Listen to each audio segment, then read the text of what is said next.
Good evening and welcome to Tucker Carlson. Tonight, one of the most bewildering parts of our current moment, and there are many, is watching the American left become the mirror image of what it once was not so long ago. Do you remember when liberals supported free speech and due process, when the ACLU had principles? Remember when they sided with wage earners over billionaires when they kind of cared about you or pretended to? Seems like about 100 years ago. Liberals also, by the way, used to care about the environment, not the politicized abstract stuff like climate policy, but the actual physical environment of America, our land and our water and our trees, even our sidewalks. Liberals were worried about mass immigration and overpopulation then. They didn't want to live in a crowded, dirty country. Well, after a whole lot of searching, we have located the last liberal in America who feels that way. We'll talk to him in just a minute. But first tonight, speaking of liberals, they are thrilled by the Mueller investigation these days. It seems like all upside to them. Their political opponents are being harassed day and night. Some of them may soon be indicted. The administration can barely govern with all the noise about Russia. Now, Robert Mueller is said to be a Republican. They always tell us that. But in effect, Mueller is doing the heavy lifting of the Democratic Party. If you're a progressive who hates Donald Trump, this is like Christmas every single day. Or is it? Writer T.A. Frank has his doubts about that. Frank is no right-winger. He doesn't like Donald Trump, actually. But he's thought this through carefully. In an insightful piece for Vanity Fair, Frank wonders if liberals will look back on this moment and consider the Mueller investigation worth doing. In response to criticism from the left, for example, Frank notes, quote, Trump's White House has pursued what is arguably the harshest set of policies toward Russia since the fall of communism. That's hardly something to celebrate. Yet nearly all of the pressure from the center left, as much as from the right, is toward making it even tougher on Russia. So the question is it really wise to risk war with a nuclear-armed power solely for short-term partisan political advantage? Is that a precedent you want to set, Frank wonders? And then this, which ought to be printed and taped to the fridge in the kitchen of every political consultant on the Democratic side in Washington. Here it is, quote, the weapons you create for your side today will be used by the other side against you tomorrow. Do we really want the special counsel investigation to become a staple of presidential life? It's a creation with few boundaries on scope and a setup that encourages the selection of a suspect followed by a search for the crime rather than the other way around. Well, that's a good point. Democrats are now telling us that Robert Mueller is somehow above the reach of government. Any executive branch oversight of his investigation qualifies, they tell us, as an impeachable offense. In their view, Mueller is something like a God prosecutor, accountable only to himself. But the question is, will Democrats be comfortable with that standard when the next independent counsel investigates the next Democratic president? And more to the point, whatever happened to representative government?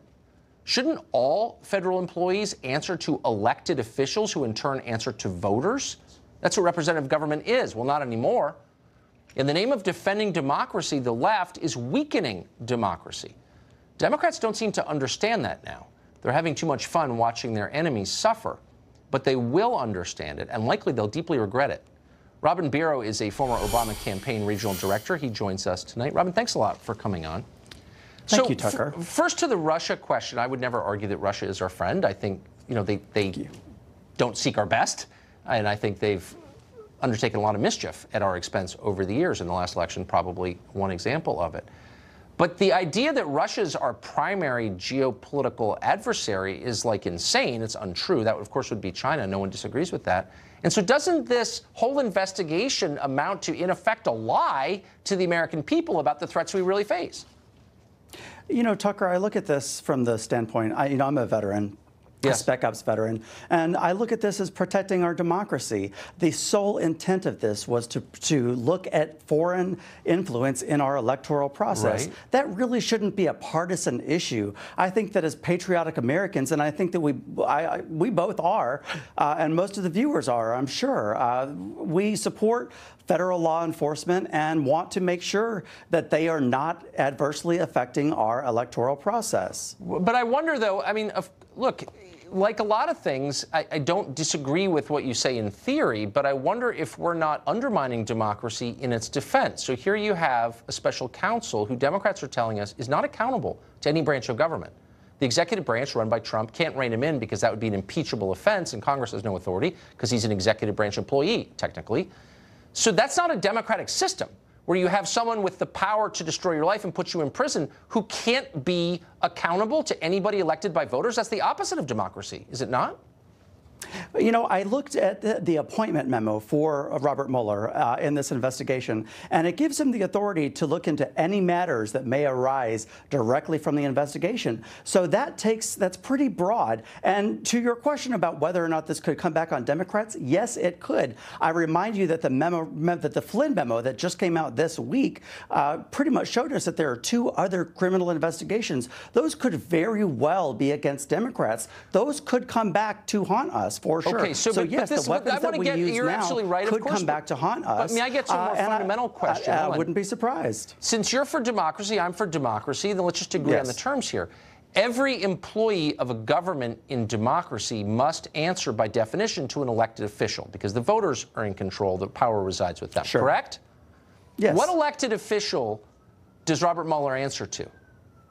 I don't know exactly how the DOJ works, but I do support federal law enforcement. Ultimately, the man at the top of the DOJ. Hold on. Look, I don't mean to be a stickler on the civics thing, but hold on. As long as we're defending democracy, let's defend democracy.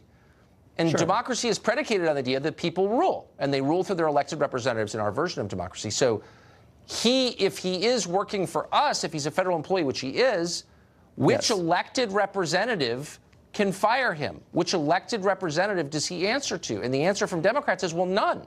But that's not democracy, is it? No. That's something else. That's more like, I don't know, monarchy. Technically, well, if you want to get technical, he answers to President Donald Trump, who is, by technicality, he's head of all of law enforcement. He's our chief law enforcement officer. By technicality, so was he elected? Would he not then by be voters, the ultimate person that he would answer to? Donald Trump himself has said that he's had the authority many times to fire him and chose not to for political reasons. I think that was a good move on his part. Yeah, but maybe it was politically or not. But Democrats are telling us, and I watch the dumb people on TV. It's on in my office all day long, and I do. I can't help it. And I hear them say again and again that Trump cannot fire or rein in a federal employee. He doesn't have the authority to do that. Now, that seems to me, that's a pretty clear argument against democracy. What you're saying is voters have no role in this. Their elected representatives are powerless. They have to sit back and let some guy elected by nobody do whatever he wants. Is that the democracy?